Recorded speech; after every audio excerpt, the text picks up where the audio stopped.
Firefly Acoustic Guitar Review, one take, no edits. Hey everybody, Jayce Allan here, welcome back to the channel. So I finally got my hands on one of the Firefly acoustic guitars. This is the GE01-E.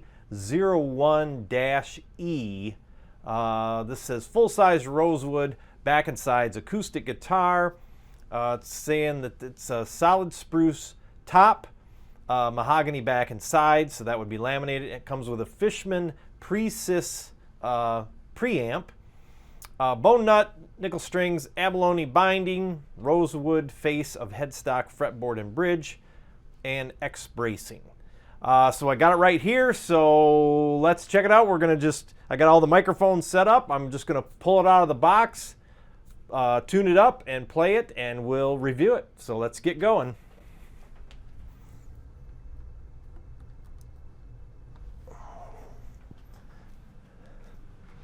And we'll compare it to this Recording King. Okay, that looks about good for the camera. And might as well get our recording going as well so that we don't accidentally forget. Okay, let's grab the box.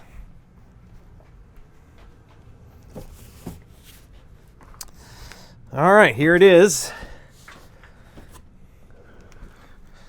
Comes in the standard wedge shape box. And I just got it this morning. Brought it inside to let it sort of warm up a little bit. Okay.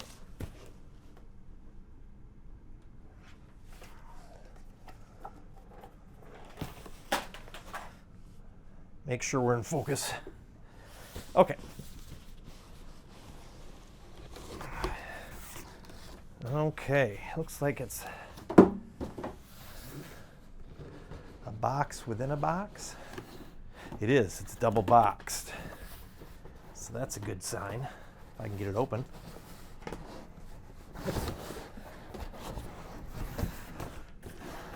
Yeah, it's literally a box inside of a box. There we go. Whoops. And don't drop it. Okay. And there it is. So it's not in the foam case like the electric guitars are. That's no big deal because it seems like it survived. A little bit of you can hear something rattling around in there. It could be the cables from the preamp. So you got your truss rod adjustment there. And let's see. Ooh, yeah. So there it is. This is the Sunburst version. So this is like a Gibson what? A Gibson Dove or a Gibson I'm not sure what, to be honest. All right, very nice. So look at that, very cool. So there's something rattling, and it could just be the, oh, there's one of those stupid desiccants in there, which you wouldn't think you'd want that in your guitar. You think you'd want something that helped retain the moisture, not get rid of it. So there you go. That's nice looking. Parallelogram style inlays. Pretty nice looking tuners. These are just regular standard tuners. They got plastic on them, so that's why they look white. They're actually, oh, two layers of plastic on there. So they are actually chrome tuners. Looks to be a bone nut. Nut slot's a little sloppy there. A little bit of fog on the binding on either side of the binding.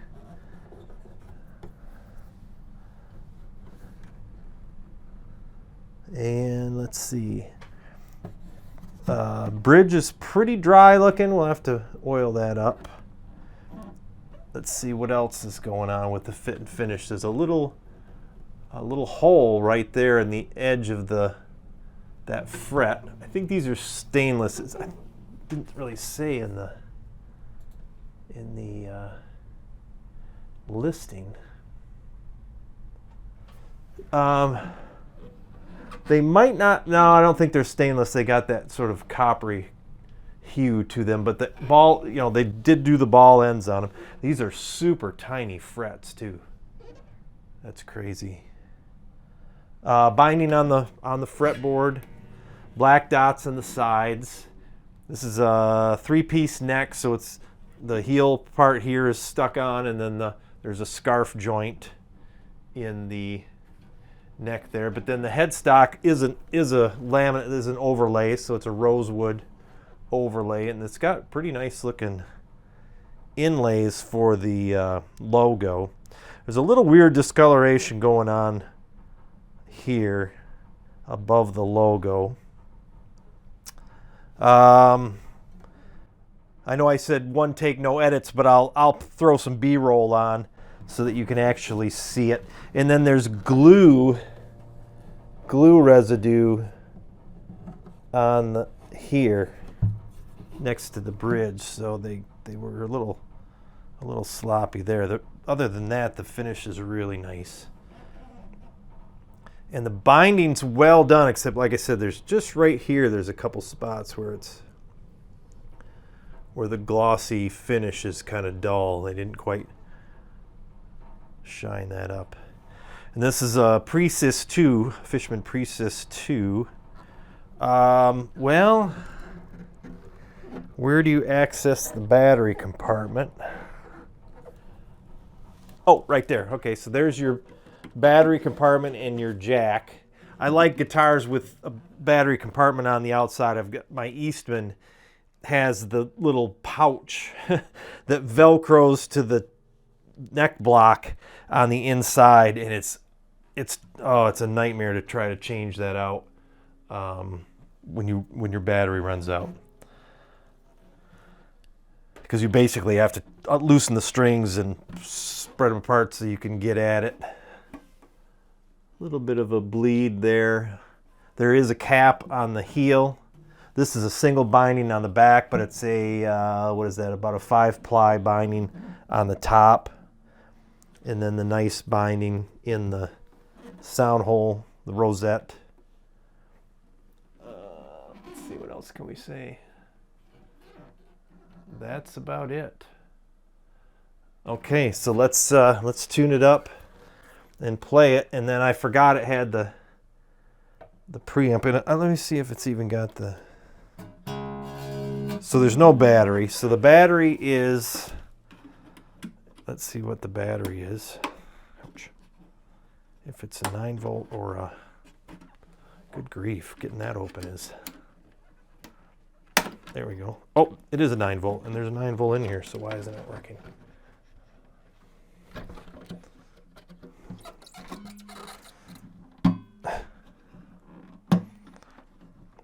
Oh, it's wrapped in plastic, that's why. I'm trying to get it out as, there we go, okay. So yeah, the battery is wrapped in plastic.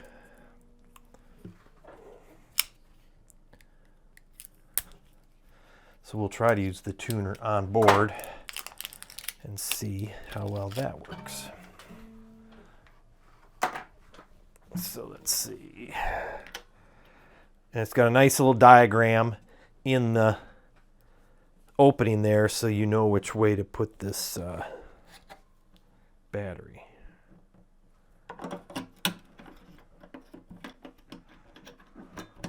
Okay. And tuner. There we go.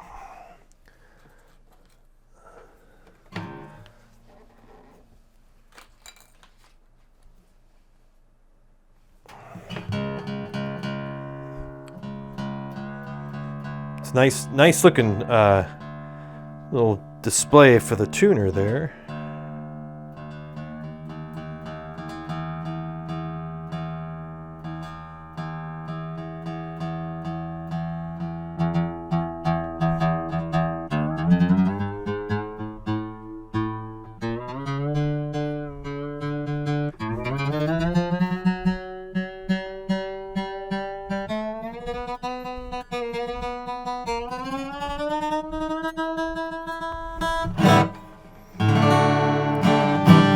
Wow.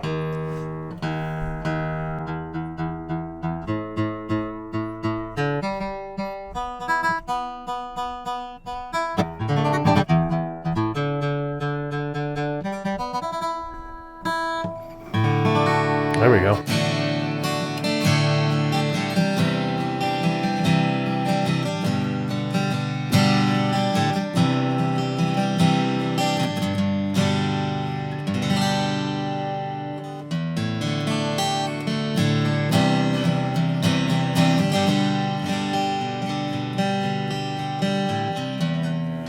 I'm getting this recorded. Looks like it.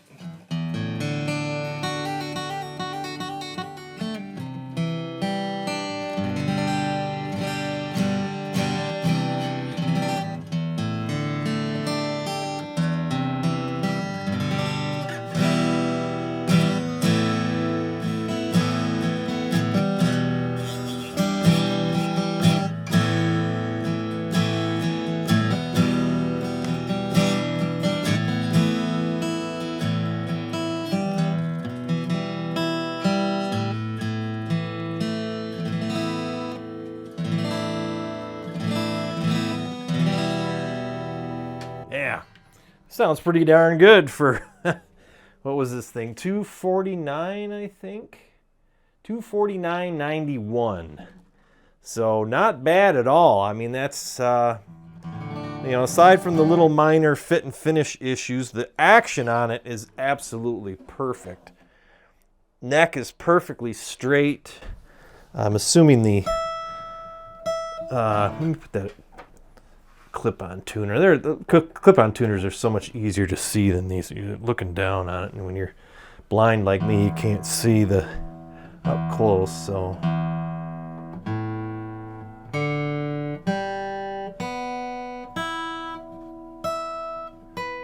oh yeah, intonation is spot on. It's really nice.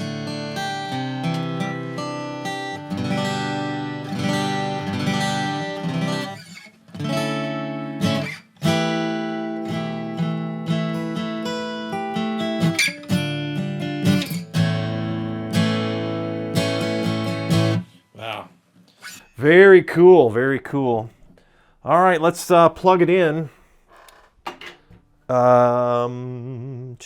with the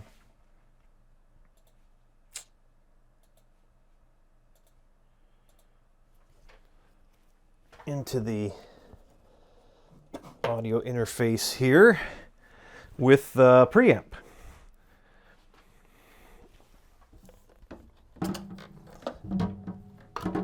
And that was the one thing I wasn't thinking about, so I didn't get a plug plugged in. So let's get this, see if we can get this situated.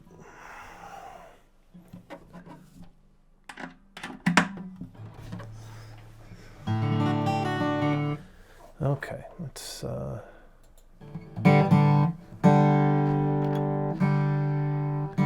whoa, too loud.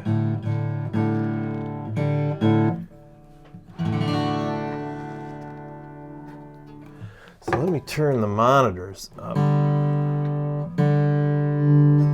There we go. Oh, super loud. Let me see if I can change the input on here to be high Z. Oh, okay, I see the preamp. That should be better. That should be better.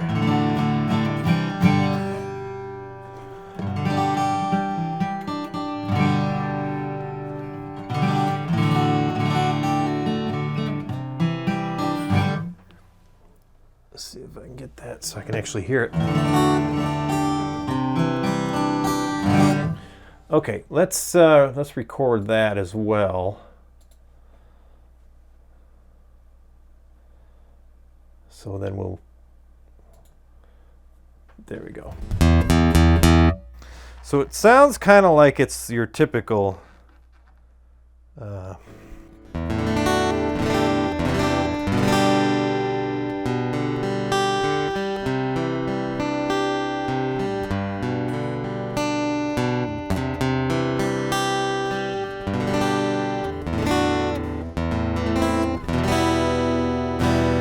not bad. It's got that piezo quack to it, but you know, what do you do? For 250 bucks, this is pretty nice. I gotta be honest, it's not bad at all. A few little, like I said, that little doodad there, I don't know if they had some tear out when they were doing the CNC or whatever. It's just a little slight imperfection in the, and this is a Rosewood fretboard. It's pretty dry, probably should be oiled. You know, came from China, so what do you expect? In the, I don't know, there's a little bit of goofiness going on here. I don't know if it's some glue residue or if it's discoloration in the Rosewood itself.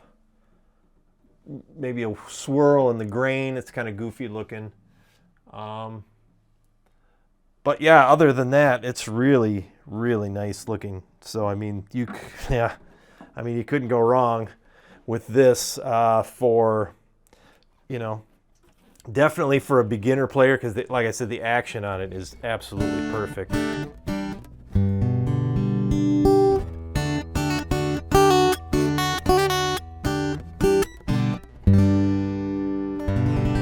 it sounds great.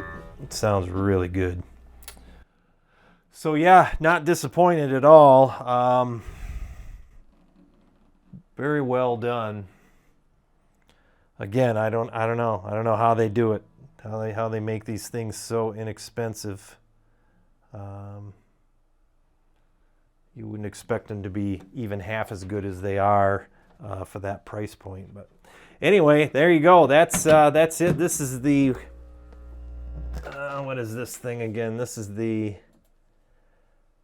GE01-E full-size Rosewood back and sides, solid spruce top. So yeah, check it out. This is not a sponsored video. I just bought it with my own money because I had been seeing them on the Guitars Garden website, and I thought, man, I should try out one of those things. And Brian from Searching for Tone got one. He got one with all the really ornate stuff in the inlays.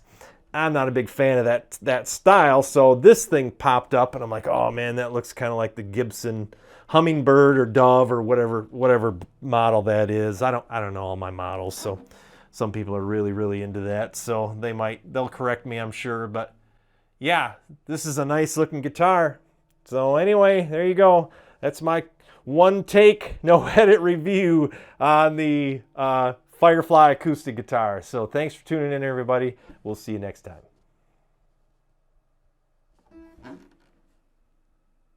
Oh, one more thing. I was gonna compare it to this real quick, just to give you an idea. This is the Recording King that I did some stuff with it when I was doing that tone bar demonstration. Actually, I think that was the guitar I put the tone bar in. And that is about a $500 guitar. So we'll, whoops, now we got, okay, feedback. So just for, you know, comparison's sake,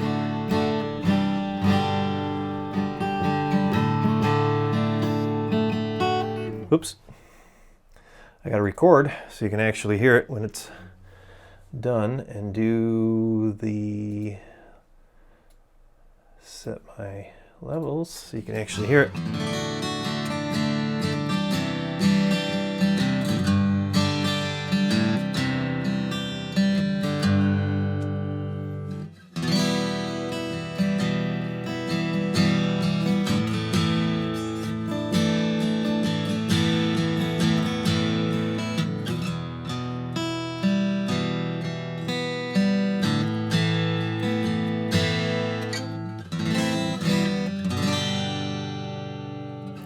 think this one edges that one out a little bit as far as tone goes. I think this is actually solid rosewood back and sides, but anyway, that's a Recording King RD328, so it's kind of your D28 clone or whatever you want to call it, I guess. This has got a V-shaped neck though, which is really kind of weird to get used to playing. It's sort of that old style neck shape. So anyway, just for comparison, I wanted to give you so you could see, because you could hear how, you know, $250 guitar compares to more of a mid-priced. This is I think they were $500 or $600. They might even go more for that new. This was, I think, is a discontinued model. But anyway, there you go. I wanted to show that real quick. Again, thanks for tuning in, everybody. Jayce Allan Guitar. We'll see you next time.